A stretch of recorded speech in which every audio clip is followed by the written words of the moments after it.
Bihar police की तैयारी कर रहे छात्रों के लिए एक बहुत बड़ी खबर है। बिहार पुलिस कांस्टेबल में एक बहुत बड़ी बहाली आई है। आप लोग देख सकते हैं, प्रोविजन डिपार्टमेंट के अंतर्गत हाल ही में इसका वैकेंसी आया था। 70 के आसपास कुछ पदों पर वैकेंसी आया था, उसमें फिर से एक बहुत बड़ी बहाली आई है। देख सकते हैं आप लोग, अभी 12/11 डेट यहाँ पर दिया हुआ है। 12/11 आपका जो है सो डेट है, ऑफिशियल वेबसाइट पर है।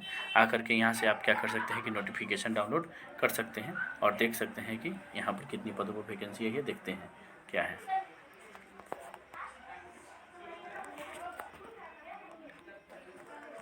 देखिए, केंद्रीय चयन पर्षद सिपाही भर्ती, इसमें आया है मध्य, यहाँ देखिए, मद्य निषेध उत्पादन और निबंधन विभाग में मद्य निषेध सिपाही के रिक्त पदों पर भारतीय उम्मीदवारों को सीधी नियुक्ति हेतु विज्ञापन ऑनलाइन आवेदन पत्र प्राप्ति की अंतिम तिथि जो है सो 14/12/2022 इसमें दिया गया है। इसमें देखिए कहाँ पर कितना बहाली आया है, इसमें सब लिखा हुआ है। देखिए, मद्य निषेध उत्पादन और निबंधन विभाग में मद्य निषेध सिपाही पद लेवल जो है सो इसका वेतनमान जो है सो 21,000 से 700 से 53,000 तक है। इसके रिक्तियों की संख्या जो है सो 689 689 यानी कि 689 है। ठीक है, इनका जो ऑनलाइन का जो प्रक्रिया है सो देख लीजिए। ऑनलाइन हेतु नियुक्ति हेतु प्रक्रिया जो है सो यानी कि 14/11/2022 से स्टार्ट होगी, यानी कि कल से इसकी ऑनलाइन की प्रक्रिया जो है सो स्टार्ट होगी। इसमें आप लोग ऑनलाइन कर पाएंगे। देखते हैं इसमें क्या क्या दिया हुआ है आगे चल करके। देखिए, सबसे पहला है कि भारतीय नागरिक होना। इसके ऑनलाइन के पात्रता के लिए क्या कह रहा है, इसमें देख लेते हैं कि सबसे पहला कह रहा है कि भारतीय नागरिक होना अनिवार्य है।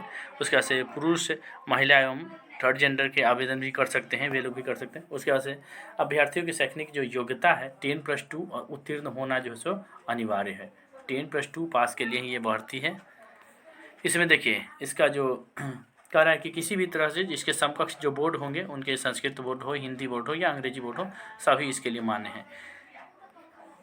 इसके बाद से देखिए, इसमें कह रहा है कि अनारक्षित जो जनरल हैं उनके लिए 25 वर्ष का रखा गया है, 25 वर्ष आयु रखा गया है बहाली का। उसके बाद से अत्यंत जो पिछड़े हैं, पिछड़ा वर्ग के लिए रखा गया है 27 वर्ष। उसके बाद से पिछड़ा अत्यंत पिछड़ा के लिए रखा गया है 28 वर्ष। इसके बाद से अनुसूचित जाति के लिए उम्र रखा गया है 30 वर्ष। इसके बाद से आगे देखते हैं इसका क्या फीस उस रखा हुआ है। देखिए, इसमें कहा गया है, जो हाइट के बारे में कहा गया है, हाइट के बारे में लिखा हुआ है कि अनारक्षित यानी कि जनरल के लिए 165 सेंटीमीटर हाइट है। अत्यंत पिछड़ा वर्ग के पुरुष के लिए 160 सेंटीमीटर हाइट है। उसके बाद से कहा गया है कि सभी वर्गों की महिलाओं के लिए जो है सो 155 सेंटीमीटर हाइट कहा गया है। यहाँ पर कहा गया है अनारक्षित एवं पिछड़ा वर्ग के पुरुषों के लिए जो है सो 165 सेंटीमीटर हाइट है। केवल अत्यंत पिछड़ा जो वर्ग के पुरुष होंगे उनके लिए 160 सेंटीमीटर का हाइट रखा गया है। उसके बाद से यहाँ पर सीना दिए हुए हैं कि अनारक्षित या सामान्य वर्ग के लिए जो सो 181 सेंटीमीटर न्यूनतम होना चाहिए, फुला करके 86 सेंटीमीटर होना चाहिए। ये सीना का है, सभी का वैसे ही कैटेगरी वाइज है। वजन के लिए बोला है कि सभी वर्गों की महिलाओं के लिए जो है सो कह रहा है कि 48 किलो कम से कम होना आवश्यक है। देखिए, सबसे पहले जो आपका होगा लिखित एग्जाम होता है, जानते ही इसमें लिखित एग्जाम सबसे पहला जो होता है आपका लिखित एग्जाम होता है, लेकिन उसमें मेरिट नहीं बनता है। मेरिट जो आपका बनता है वो जो आपका फिजिकल होता है उसी के हिसाब से मेरिट बनता है। तो लिखित एग्जाम केवल आपको पास करना है, जो 100 अंकों का होगा इसमें लिखा हुआ है, 1 घंटे का। उसके बाद से प्रत्येक सही के लिए 1 अंक दिए जाएंगे। 1 घंटे का एग्जाम होगा, इसमें कोई निगेटिव मार्किंग नहीं है। पाठ्यक्रम जो है सो बिहार बोर्ड के स्तर का ही रहता है। बिहार विद्यालय परीक्षा समिति के 10वीं कक्षा के समानांतर ही रहता है इसका पाठ्यक्रम। सब कुछ में से दिया हुआ है, इसमें हिंदी से है, अंग्रेजी से है, गणित से है, सामाजिक विज्ञान से है, विज्ञान से, उसके से सामान्य ज्ञान एवं समसामयिक यानी कि जिसको करेंट अफेयर्स कहते हैं, उन सभी से प्रश्न इसमें दिया जाता है। इसके बाद से कहा लिखित परीक्षा में 30% से कम अंक प्राप्त करने वाले अभ्यर्थी के शारीरिक दक्षता परीक्षा के लिए असफल घोषित किया। इसका अर्थ ये नहीं होता है कि 30 नंबर ही आप ला दिए तो आप पास हो जाएंगे।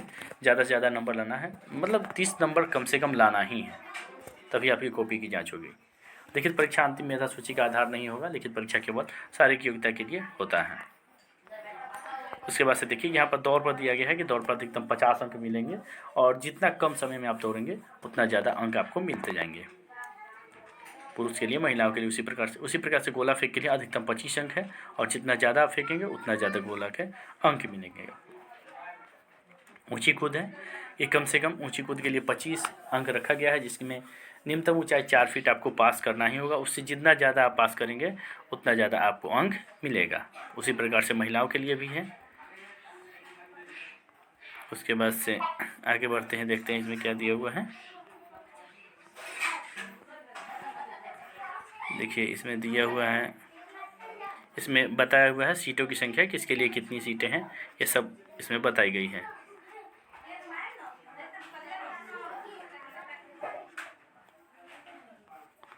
इसमें जो बताया हुआ है कि जो फ्रीडम फाइटर हैं उनके लिए भी छूट है, सब कुछ बताया हुआ है।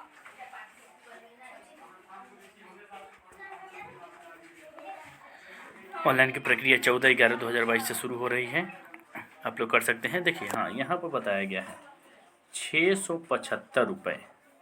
वैसे अभ्यर्थी जो सामान्य कैटेगरी के हैं, ठीक है, देख लीजिए यहाँ पर दिया हुआ है, बिहार राज्य के मूल निवासी हो, अत्यंत पिछड़ा वर्ग हो, आर्थिक रूप से कमज़ोर, जिसको EWS कहते हैं, और अनारक्षित यानी कि जनरल के हों स्टूडेंट्स, उस तरह के अभ्यर्थी के लिए जो है सो, ठीक है, यहाँ रखा गया है 675 रुपये। यहाँ पर दिया हुआ है कि महिला पुरुष दोनों बोल रहा है, अब इसके लिए कह रहा है 180 रुपये। उसके बाद से फिर कह रहा है राज्य के मूल निवासी सभी वर्ग की कोटि, यहाँ पर लिख दिया कोटि वर्ग के, महिला पुरुष दोनों कह रहा, महिला या पुरुष का है। उसके बाद से कह रहा है कि राज्य के मूल निवासी, जो राज्य के निवासी हैं, मूल जो निवासी हैं, उन सभी के वर्ग के महिलाओं के लिए या थर्ड जेंडर के लिए ऑनलाइन का प्रक्रिया जो सो 180 रुपया ही लगेगा। राज्य के मूल निवासी जो हो, जो यानी कि बिहार राज्य की जो महिलाएं हैं या किसी भी वर्ग की हो, तो उनके लिए केवल 180 रुपया ही रखा गया है फीस। इस प्रकार से आप अपना आवेदन इसमें कर सकते हैं। इस पर अभी की एक बहुत बड़ी खबर थी, इससे आपको बता दिया गया। और सब वही है कि किस प्रकार से क्या क्या होगा, आवेदन के लिए क्या क्या शर्तें हैं, यही सब इसमें बताया गया है। धन्यवाद।